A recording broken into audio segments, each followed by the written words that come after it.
Good afternoon, everyone.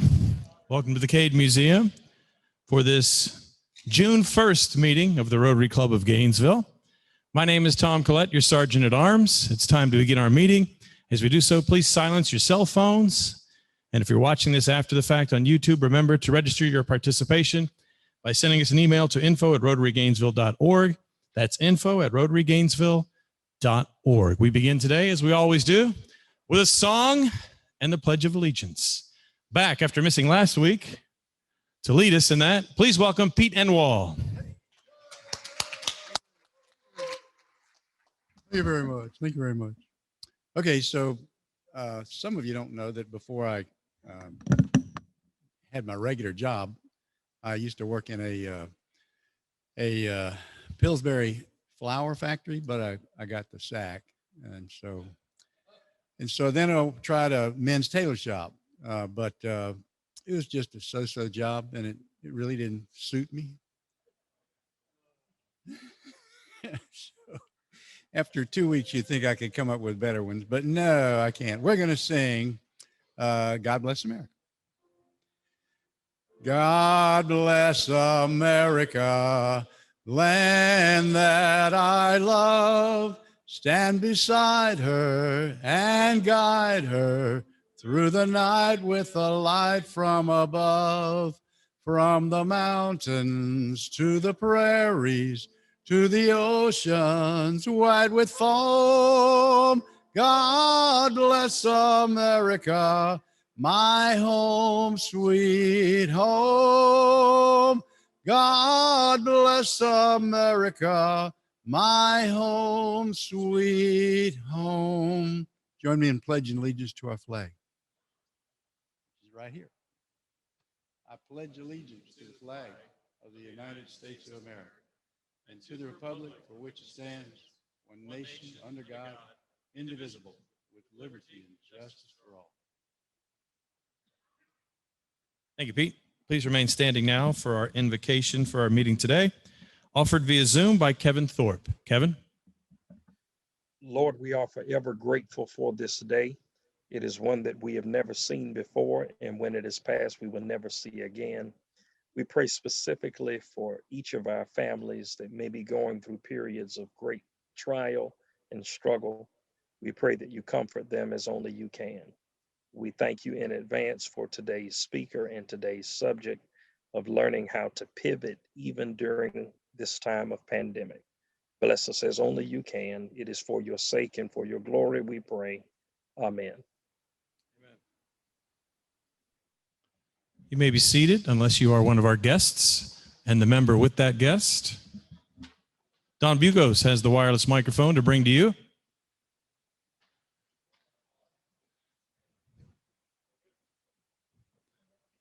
We have one person, now two people standing.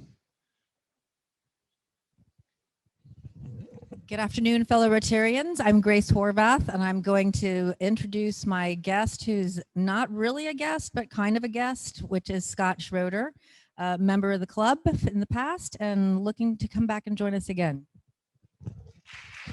Thanks, everybody. I took a little brief break, but now I'm coming back.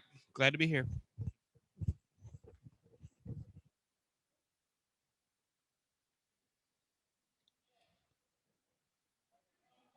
Harvey's here. We don't recognize people with the Vanderbilt shirts, Harvey. I'm just kidding. Good to see you. Time for June birthdays. It's our first meeting here in the month of June, and it's the last month under Matthew Brady's presidency we'll acknowledge birthdays. So, we can all do that collectively. So we bring Pete back up. That's right. If you are here today, please bring your money to Matthew here, and he does accept Visa and MasterCard as well. Here are birthdays for the month of June. Doug Gillen, Mary Crane, Helen Kornblum, Annie Orlando, Bob Page, Roger Brill, J.T. Thomas, Troy Adams, Jan Legler, Joe Cawthon, Bill Olinger, Eric Parker, Renee McDonald, and Don Davis. You can applaud, but it appears none of them are here today. But we will sing to them anyway. And welcome back to the podium to sing again, once with those golden vocal cords, Pete Enwall. All right, let's have a little enthusiasm with this, okay? Okay, so just sing loudly. Happy birthday to you. Happy birthday to you. Happy birthday, fellow Rotarians. Happy birthday to you. Great, that's better. Thank you, Pete. And now we bring to the podium to take over the meeting, your president, Matthew Brady. Thank you, sir. Thank you. Thank you. Pete, I think the enthusiasm is set, the tone is set earlier, but anyways, I appreciate you, my friend. Good to see you back this week. Harvey, I was not going to forget you, buddy. So I had you. I was going to announce. So good to see you here with us today. And always great to have other Rotarians from other clubs and see some other faces have not seen in a while. And that's great. And been scrolling through Zoom this morning and seeing some other faces. And if you ever get the chance, if you're not here, still do that. Scroll around, see your friends that are not here. Sometimes if you're here, if you want to put it up, just mute it. And you can see those that are not attending as well. So, all right. Saturday, 20 Rotarians from our club and downtown club joined some different community leaders and a really community effort, but 20 from our club and then downtown club joined in and putting flags at Evergreen Cemetery. So just continuing to serve our community and making Rotary and our club proud of the things that we're doing. So as Tom said, we're on the home stretch for 21-22. And I know President-elect David Gracie's been working hard. We've been talking and he's getting ready for a great year. And, as we enter the summer months, I'm thankful, just like on Saturday, it's easy this time of year to start, putting on the brakes and pulling up and coasting. But I know so many are still working and grinding hard, and there's backpack program going on tomorrow morning and people still committed to that. I talked about this a few weeks ago and I saw some emails back and forth with accolades this week about, wow, just echoing what I had said and other people recognizing other individuals, just how much we've accomplished in this past year in our community and adapted and sought out as well as responded to opportunities. So what a tremendous year. Let's keep it up strong and have fun as we transition into another season coming in July here soon. And, when David reaches out for help, please answer that call, because I can tell you he is intentional. He's very thoughtful and mindful about trying to prepare best for this club. And so if your name's called, be honored and be ready to serve, because it's an honor to serve so many great people here. Today, our program. So Dr. Lisa Merlo Green is a licensed clinical psychologist and associate professor of psychiatry at the University of Florida. So after completing her master's and PhD in clinical psychology at Wayne State University, she completed postdoctoral training in clinical child psychology, then earned a second master's degree in psychology, epidemiology from Washington University in St. Louis, while completing postdoctoral training in drug abuse, epidemiology, and prevention. So Dr. Merlo's research focuses primarily on health professionals' well-being and impairment. She currently serves as Director of Research for the Professionals Resource Network and the Director of Wellness Programs for the University of Florida College of Medicine. So to now I present to you via Zoom what was titled and handed to me, Finding Fulfillment in a Pandemic and Beyond, Dr. Lisa Merlo Green. I'll turn it over to Zoom. Thank you. It's really a delight to be here with you today. All right. if you can't see my slide, somebody let me know, but otherwise I'll get started. So again, thank you for the invitation. I'm excited to be here and talk with you just for a few minutes about the topic of finding fulfillment. It's something that's really a passion of mine and something that, as you heard, is a focus of my work professionally, and also something that I enjoy spouting about in my personal life as well.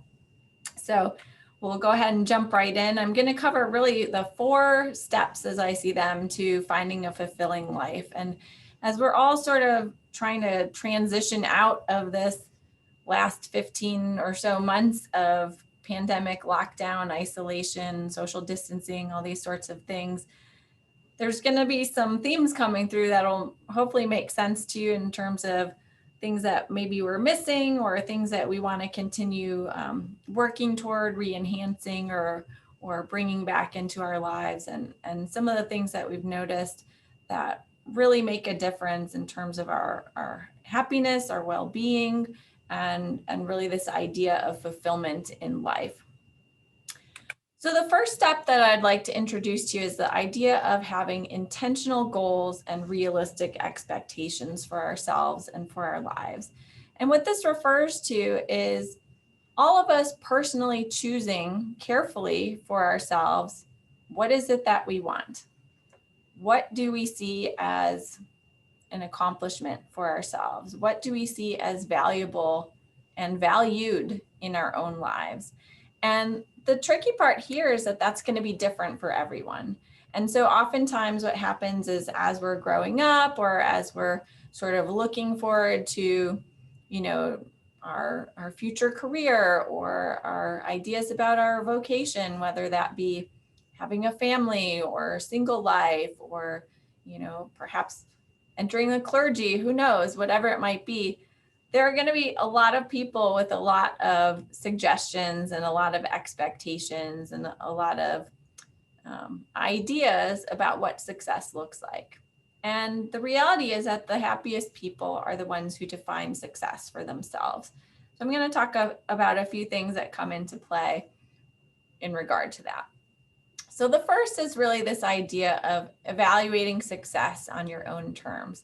And I loved this tweet from, you know, March of 2020, really sort of early on, that first day of pandemic shutdown, when we were being told, okay, for 2 weeks, everything's got to stop. It's going to be 2 weeks and then we can get back to normal.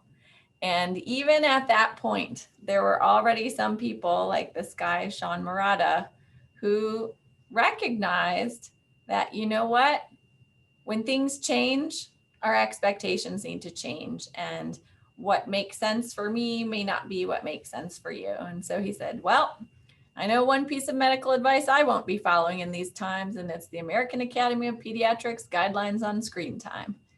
And I loved this quote because it really represents this idea of a somewhat arbitrary, you know, suggestion or an arbitrary guideline or you know, requirements, and how we can sort of internalize those things. And there were so many individuals throughout the pandemic who were feeling like failures because they weren't able to continue doing things the way they had always done before. They weren't able to maintain, you know, the same level of quality time with their kids or prepare the same sorts of healthy foods or whatever it might be, which wasn't realistic given everything that was going on. So just this idea of some flexibility in terms of what makes sense right now, what is even realistic right now, and what is important right now? What are the priorities?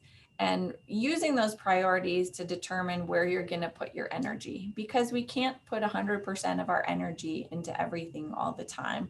And as our environment changes, we need to be adaptable and go along with that. A second component of this idea of having intentional goals and realistic expectations is choosing something that's meaningful to you. So when you look at the research on what leads to a happy, fulfilling life, one of the most important things is having meaningful occupations. And again, this doesn't have to be a job per se or a career, but it's how do you choose to occupy your time? How are you spending your time? And for some people, that is a career. And for others, it is, childcare, or it is their marriage, or it is political activism, or it is a hobby, or it's extracurricular activities like sports, whatever it might be. But choosing to use your time, your limited time, in a way that is meaningful to you. And I loved the invocation that Mr. Thorpe began with, this idea of thank you for this day that we've never had before and will never have again. We are given these gifts of days, of time, and how we choose to use that time plays such a big role in whether we find our lives to be fulfilling. Are we spending a lot of time on things that really don't matter in the long run? Are we stressing about a few specks of dust on our dining room table, or other things that when you think 5 years from now, will I even remember this thing that I'm spending my time on? And so choosing and being open to sort of what your heart is telling you matters to you. And one of the most important or easiest ways to do this is to kind of think on your day, or think on your job, or whatever some of your occupations might be, and ask yourself, what are the parts that I most enjoy about this work? And how much of my week do I get to spend on the parts that I find most meaningful, most enjoyable? And are there ways that I can tweak my schedule or tweak my responsibilities so that I can actually spend more time on the things I'm passionate about and less time on the things that maybe someone else would enjoy? And maybe we can trade off a bit, or find ways where each of us can do a little bit more of the things that mean most to us. The next thing is this concept of work-life balance. And goodness, if this wasn't flipped upside down for many of us during the pandemic, right? So where we work and where we're, living our outside of life work became one and the same for a lot of people. And that led to some challenges and some difficulty in finding some better ways of integrating and balancing what are our needs, what are our responsibilities. How can we find some time for self-care? How can we find some time to really pay attention to other people in our life that are important to us? So this is me in my office, and where I spend most of my time at work. And, I really enjoy my job, but I work part-time, and that's a choice that I made for myself. I have 4 children, and I also do a lot of traveling. So, here's me presenting. And before the pandemic, I was frequently flying around the country, going to conferences, giving trainings, things like that. But as I said, I have this family with 4 kids. And so figuring out how to balance that for me meant, okay, in order to be able to continue doing the work that I love, and also feel that I am able to be the wife that I want to be and the mother that I want to be for this time in my life, it made sense to be working part-time. Now, of course, it's not feasible for everyone, and we all have to sort of make choices that work within our own lives, but looking at ways that we can make it work best is important, and trying to be open-minded and flexible in our thinking about finding creative solutions.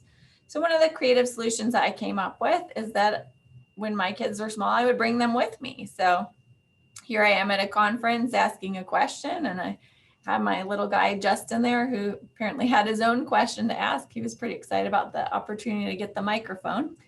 And I would try and schedule things where I was going to a conference where I perhaps had family in town, or sometimes would bring my mom along with me to help out.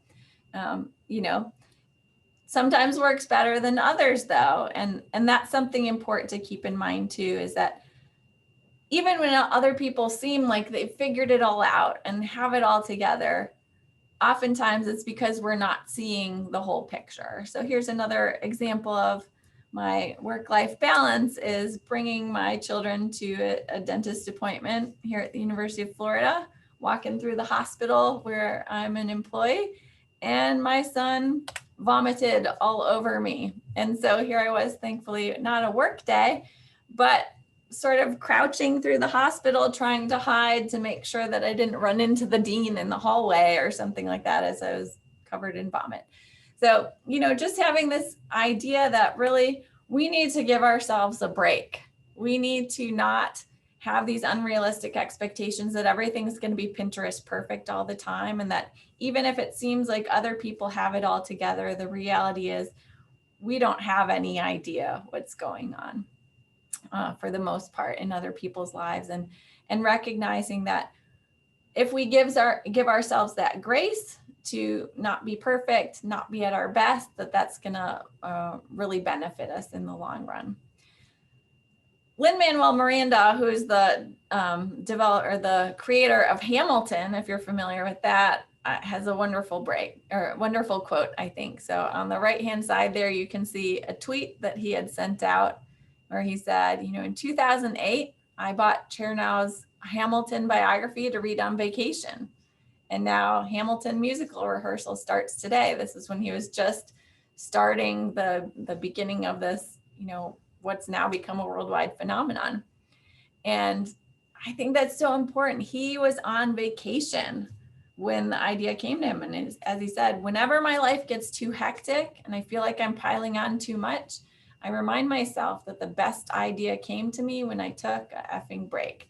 And that's so important because so many of us just get on this hamster wheel or treadmill of running and running and running and never slowing down, never taking time to, stop and smell the roses or enjoy the day, enjoy the moment. And those things matter so much in the long run. You don't want to get 10 years down the road and realize you can't remember the last 10 years because it was just one thing after another without really having an opportunity to enjoy and reflect on it.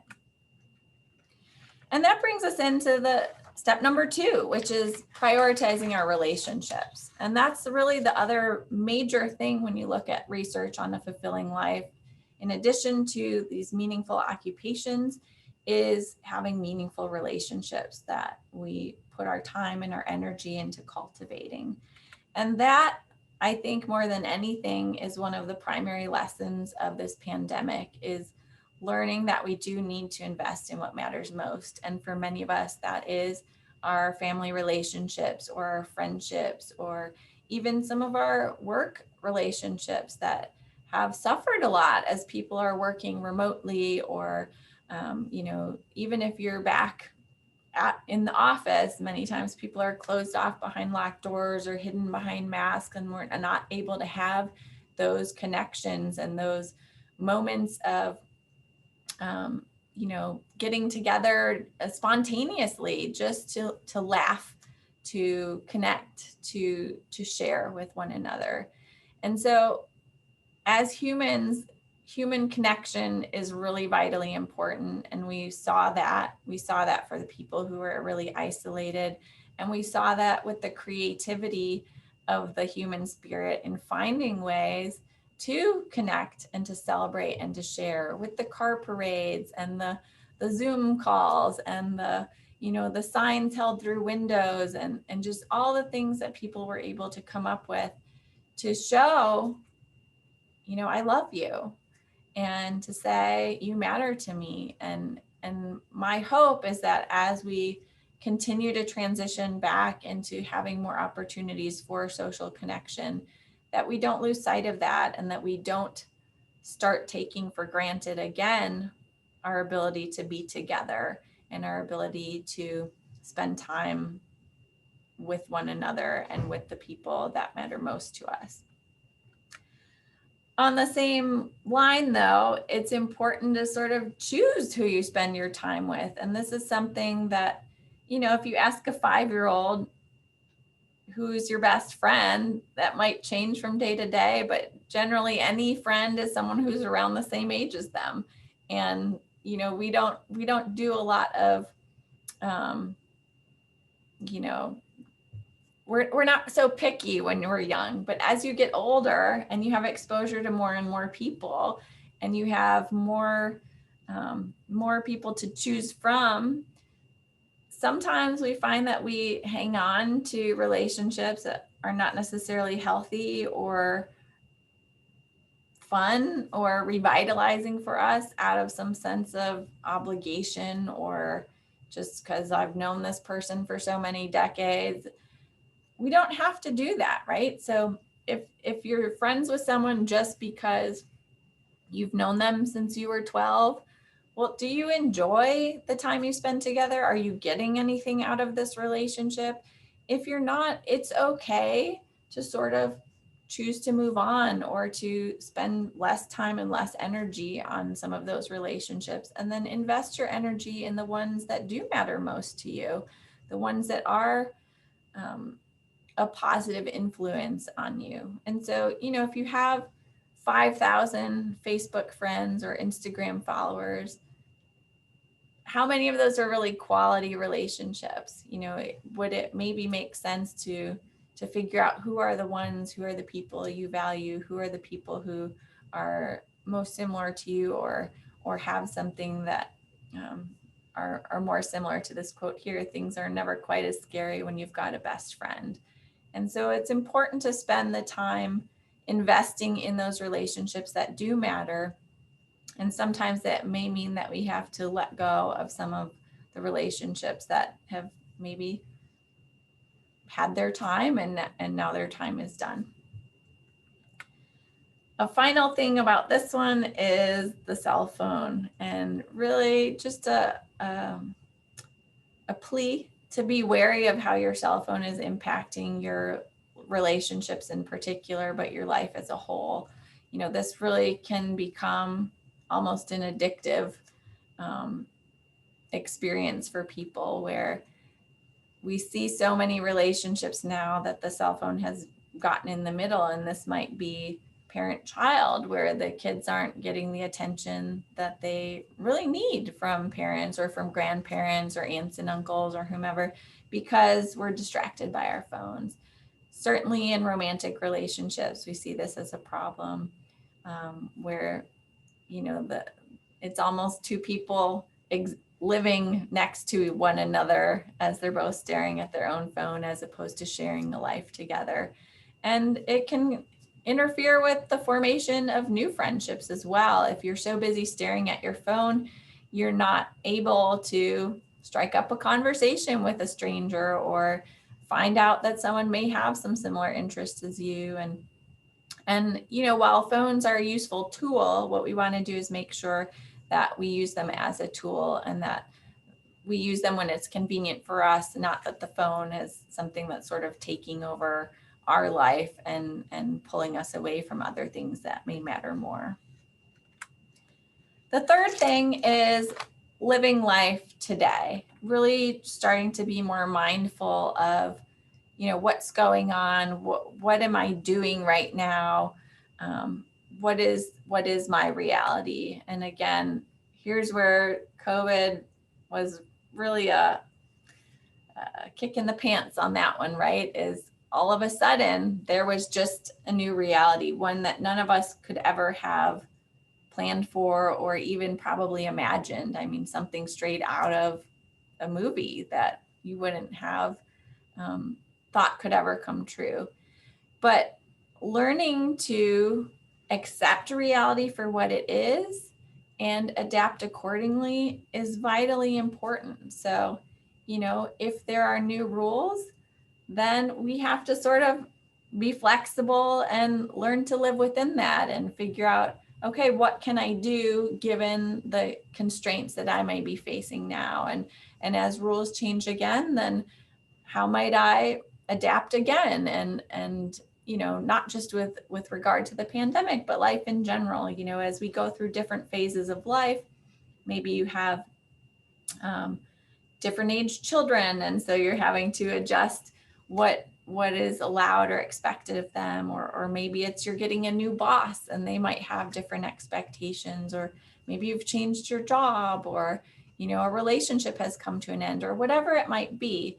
But a lot of times what can happen with human beings is we do this thing called time travel, and that's where we really get stuck focusing on either something that went wrong or was hurtful or harmful in the past, and we just ruminate and keep reliving it over and over, causing a lot of pain in the present day as we're sort of stuck in that time period. Or on the flip side, worrying about some future that may never come to be, right? So having a lot of anxiety about all these things that could possibly go wrong that haven't actually happened. And the reality is that, much like the dog in the cartoon here, if we just try and stay a little more focused in the present moment and pay attention to what we're doing now, who we're with now, what sorts of things we can appreciate right now, that tends to be a much healthier way to live. Now, of course, I'm not suggesting that you never plan ahead or that you don't deal with things that have happened in the past. But what we want to do is really try and have the majority of our cognitive attention focused on what we're doing today in this moment so that we can recognize it and enjoy it. And once you learn to do that, you can start to appreciate the present moment more than maybe we typically do. You know, again, this idea of stopping and smelling the roses, or you probably have heard the phrase about how when you have young children, the days are long, but the years are short. And, you know, the next time you turn around, you have a teenager and it feels like they were just in diapers. And so where did all the time go? Well, if we're not paying attention to and appreciating the time, then it does tend to go by quickly because we haven't really noticed it. I liked this tweet as well. This woman said, "I feel like I'm constantly worrying about the next part of my life without realizing I'm right in the middle of what I used to look forward to." And I think this is so applicable to so many people, that we have this goal and we work so hard. You know, maybe as a teenager, you're working so hard to get into a college, and now you're there. And rather than savoring that and appreciating that, it's worrying about the next phase. How am I going to get a job? How am I going to get accepted to graduate school or professional school? Or how am I going to find a spouse, or whatever it might be, as opposed to realizing, gosh, I did all that hard work and here I'm doing it. I'm living my dream. And so many of us every day, at least on some level, are sort of living our dream, but we occupy ourselves with so much stuff. We live in this busy world that we don't notice or appreciate that. And it's really important to take the time and try and do that. And so one of the most effective ways of doing that is really trying to focus on gratitude in our lives. And gratitude of everything, I think, is really the foundation of a life of happiness. And there are a couple of reasons why. One is, if you start acknowledging the positives in your life intentionally, really put some effort into this, it actually changes your brain. It changes the way that you respond to your day, to your environment, to the people around you. It changes the wiring of your brain. And you can see this on neuroimaging, that when people deliberately say, I'm going to, for example, every day write down 3 things I'm grateful for. What happens is, say you give yourself 2 weeks to do this, and there's excellent research showing that if you do this for 2 weeks, write down 3 positive things, 3 good things of your day for 2 weeks in a row, every night before bed. A year later, the benefits on your happiness are equivalent to taking antidepressant medication, which is shocking because there are no side effects. There's no costs. There's very little time commitment. It takes a minute or 2 at most to do this. And it really is a powerful intervention, because what will happen is the first day or 2, you kind of have to think about it. Like, gosh, what went well today? What did I even do today? Right? And if you've been working on that living in the present moment part, hopefully it'll get easier. But what you'll start to notice is that after a couple days, as you're living your day, you'll say, oh, that's something I can write down tonight. And so your brain is becoming more adept at noticing the positives. And when you're recognizing the good things going on, your life is that much more enjoyable. And so it's a really wonderful thing to focus on that, again, takes very little effort, very little time, no cost. On the flip side of that too is expressing appreciation to other people and expressing appreciation when things go well. I like this quote: feeling gratitude and not expressing it is like wrapping a present and not giving it. There's strong research showing that when you express appreciation, both people really benefit, both the person who you are saying thank you to, who's going to have that boost of,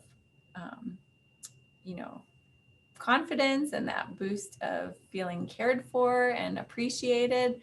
And then also yourself, again, if you are taking the time to notice and attend to the things that you're grateful for, it has a positive impact on you as well.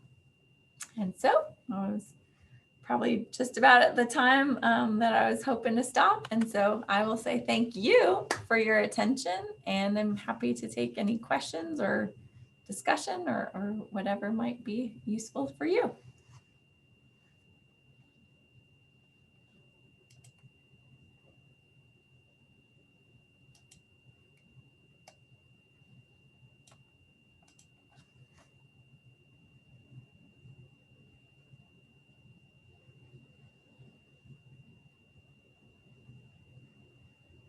Oh, it's nice to see you all now. Let's see. All right, so it looks like, oh, go ahead. Scott Winsler, I just have a question. Where did you find that graphic of the person smoking their iPhone? So actually my husband sent it to me several, 15 years ago or something. I had done a little study on cell phone addiction, and this was before the iPhone was even introduced. So it was really sort of a cutting edge thing. So he kind of teases me about being the cell phone addiction expert. And I don't know where he saw it, but he saw it and clipped it for me and sent it along. I think it's a great one. Hi, Brendan Shortley. Interesting presentation. I remember the part where you said we're somewhat addicted, or we should, or you're trying to couch it very diplomatically, our addiction to cell phones. I think most of us can agree with what I think you really mean, which is we definitely are addicted behaviorally. Now, other than the obvious timeouts during important times with family and friends, is there another way that you suggest we could do a little bit of a reduction, or at least more appreciating of the moment that we're in? Yes. So the number one piece of advice I have there is do not have your cell phone anywhere where it's within reach of your bed. So particularly if you are in a romantic relationship, someone you share a bed with, that's vitally important. It's really hard if it's right there, especially if you get any sort of a ding or a notification, to ignore it. If you use it as your alarm clock, that's fine. I understand many people do. You could buy an alarm clock, but alternately just put it further away, maybe on a dresser out of reach, and plug it in there. Certainly it's helpful to set up rules. So for example, having rules of no cell phones at the table when you're eating meals, or sometimes people will have a specific sort of hour or whatever period of time during their day where they, say as a family, we're turning them all off. What I've found is that if you have a spot in your house where you can put the phone down rather than carrying it with you all the time, that can be really helpful too. There are some good apps that you can use and download on your phone, ironically, to help you limit your phone use. There's one called Moment. I'm trying to think of what the others are called. I'm blanking right now, but you can set them up so they will either give you a feedback on how much time you've spent on different applications on your phone. So for example, if you get sucked into Facebook, you can set it so that if you want to give yourself a 15-minute Facebook limit per day, or 30 minutes, or whatever you decide, it'll give you a notification, say your time's up, time to turn it off. So those are all helpful things.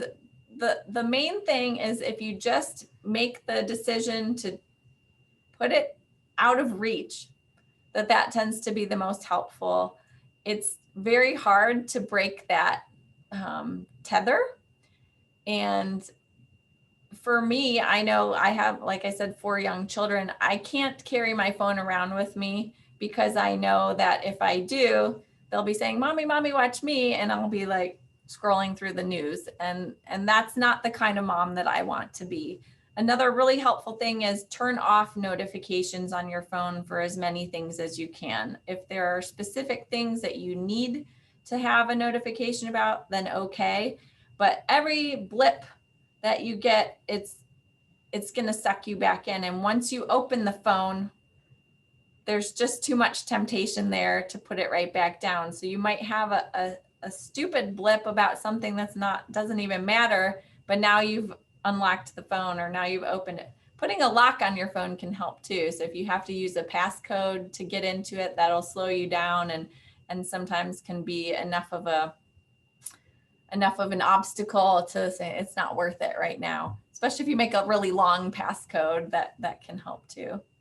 I noticed in the chat someone said nomophobia is the fear of being without your mobile phone. So that's true. That's starting to be recognized more and more. And as I mentioned, the research I did, over 10 years ago, we actually developed a problematic use of mobile phones scale, and it's now been translated into a dozen different languages. People are seeing this problem around the world, and it worries me honestly, because the more people get sucked into the phone, the more we're seeing at a societal level this inability to interact with people face to face. So just making that effort to put yours down and try and make eye contact with people, I think the better. If you have kids or grandkids, the longer you can delay them getting a phone, the better.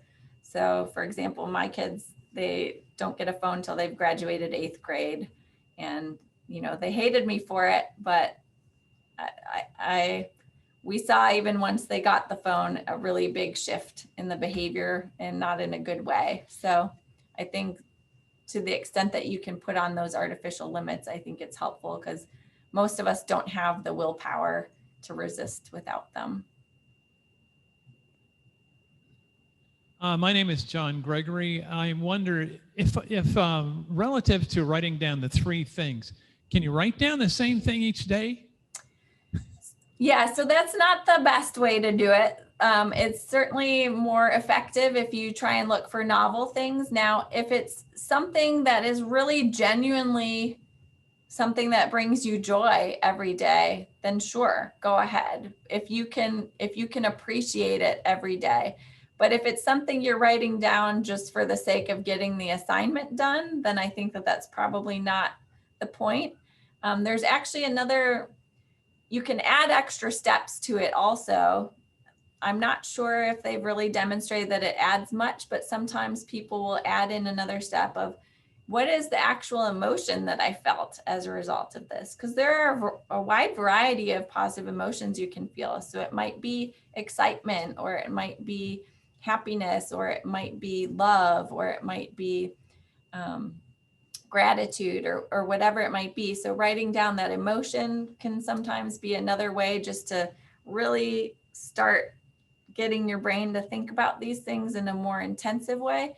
And then sometimes people will write down also, what was their contribution to making that happen? So if something did go well, they might write down, say, I gave a presentation today and it was fun to interact with the audience. And so what's the positive emotion would be, happy and fun. And then what was my contribution? Well, I prepared in advance to make sure that I was comfortable so that I could have a positive interaction, right? And so then it's allowing you to kind of give yourself some credit too for the things that you're doing, and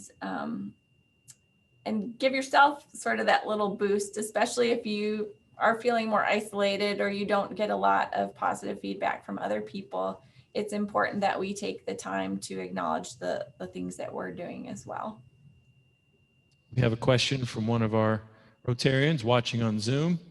This pandemic has created hermits of some of us.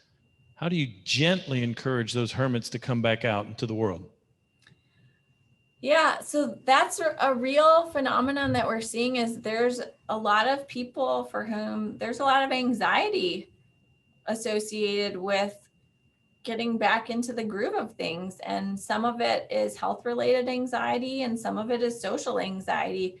There's, for most people, I think a new level of awkwardness of, I don't remember what to do, people can see my facial expressions again, like, oh no, because I've just been scowling at people behind my mask perhaps, or whatever it might be, or how do you make small talk? What do you talk about? I haven't done anything in a year and a half. So what can I even bring up? I think there was actually a Saturday Night Live skit about this recently where people are just saying like, yeah, crazy times. And that's kind of everyone's conversation these days is haven't seen you, crazy times, right? And so I think, again, giving yourself some grace that it's going to be a little bit awkward and it's okay to just say that, to say, I know we haven't seen each other in a while. It's probably going to be weird. We might not feel totally comfortable, but let's just give it a try. Doing things in small doses can be very helpful with whatever the anxiety is. So whether it's the health related anxiety, if someone feels more comfortable continuing to wear a mask, even if they've been vaccinated, then please don't shame them for that, right? Like let them do what they're comfortable doing. If someone's not able to get vaccinated, please don't shame them for that, right? If someone doesn't want to, please don't shame them for that. Let's just try and be cognizant of the fact that everyone's in a different place and we're all going to kind of get back in our own time frame, and that by being what we call a soft landing, that's going to be the most effective. And that means let people feel comfortable taking those first unsure steps around you by being someone who is encouraging and kind. And that probably starts with asking, what are you comfortable with? And then going from there and not pushing them beyond that, because what you'll find for most people, it's an element of what we do in anxiety treatment, which is called exposure therapy, is once you try it, it gets easier. But you got to try something small enough that you'll have a success experience. If you push someone to do something too hard and they freak out, then you can actually set them backward in sort of the process of getting back into it. So taking things one step at a time. We have one more question for you from the crowd here at the CADE. Your name, please, and your question. Yes, my name is Deborah Newell, and I thank you for your presentation. We have a lot of friends and family who are now going back to work or will be shortly. And up to this point, or for a year and more, they have not been driving, say, an hour each way. And during that time have found some creative ways to utilize that time not in the car. What would be your best encouragement or suggestions to those people as they navigate going back, and how can they approach perhaps their workplace or their boss to making some adjustments to the schedule? Yep. So that's another, I think, really interesting dynamic that we're seeing, is that for some people, working from home was fantastic and they loved it. And, it did give them this extra time in their day or extra flexibility. And then for other people, it was awful. They felt completely isolated. They didn't have access to the things that they needed access to. They really missed out on that interaction with colleagues, on just the social parts of their work, and really the opportunity for sort of in the moment creativity or problem solving, or the sort of synergistic things that can occur when you're with people in person that are harder to replicate even via Zoom or other phone calls or whatever it might be. And so for those individuals, you know, depending on what it was that they were doing with that time, I would encourage them to start with an idea of gratitude, right? So first of all, if it's someone who's having a hard time transitioning back, letting them be grateful or encouraging them to be grateful for all the time that they had at home, because that is something that 2 years ago they were not expecting, and was certainly not something that they even were thinking to miss, right? So that was really a gift in some ways to have those opportunities. Now, of course, tempered by the fact that there was a lot of negative that went along with it too. But thinking about, okay, this is not something that 2 years ago I would be upset about. This was just normal 2 years ago. So back to that slide about accepting reality for what it is, right? And so saying, given that this is the situation now, what are some things I can do to make the best of it? And depending on the job, there may be some individuals who have some flexibility, and they may be able to have a conversation with their boss or their colleagues about, can I have more flexibility in my schedule? If they were working very well at home, can they do more of a hybrid approach, or does that not make sense? If it doesn't make sense and they have, you know, I don't know if you were referring to things like hobbies or things that they were doing with the time, but, you know, carving out other time in the week to do that is important.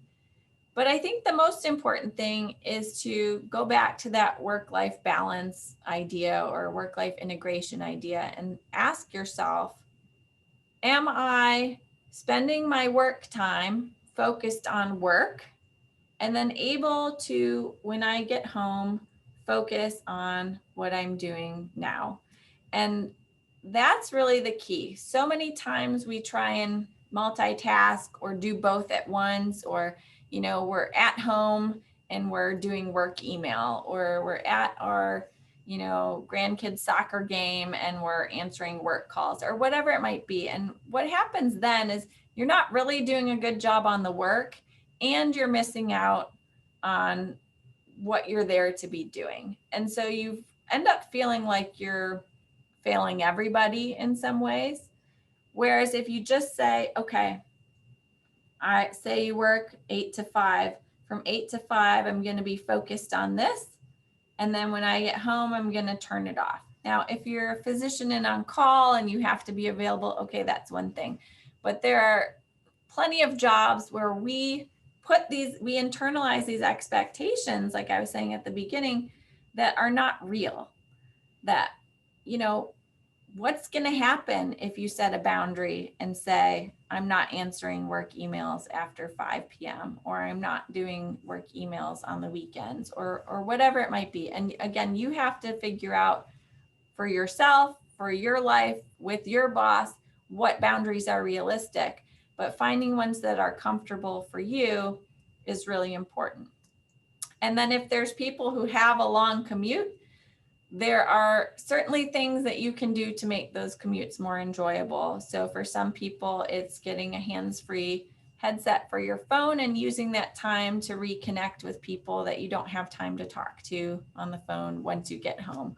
Or for other people, getting, you know, audio books is a great way to spend the time where maybe you really enjoy reading and don't have the time to do it anymore, but listening to them can be a really fun way to have some of that same experience or things like that. So I think it's about creativity and managing expectations and trying to be flexible.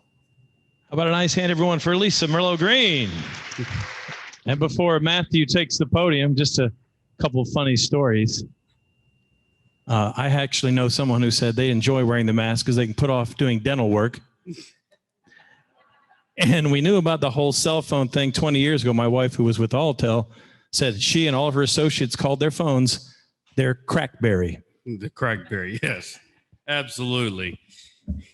And she and I worked together back then too. So thank you very much, Dr. Lisa Merlo. Thank you for this presentation today. It was some of the things you were talking about, we were talking about before the meeting and interaction and getting back out there. And I know that now starting to see people in business environment, and sometimes I feel like a goofy teenager. It's like, do I shake? What do you know? How do you handle yourself? So thank you for the presentation. It was great. And another thing I took away from that was that pre or post pandemic, talking about being intentional of time and who you associate with. I could genuinely say that I'm very honored and thankful for each Tuesday to be with each and every one of you here. And I thank you all.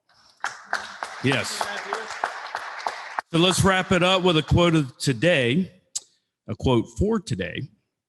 True fulfillment in life doesn't come from what we get. It comes from what we give. Marie Freelio. Thank you very much. Have a great week, fellow Rotarians.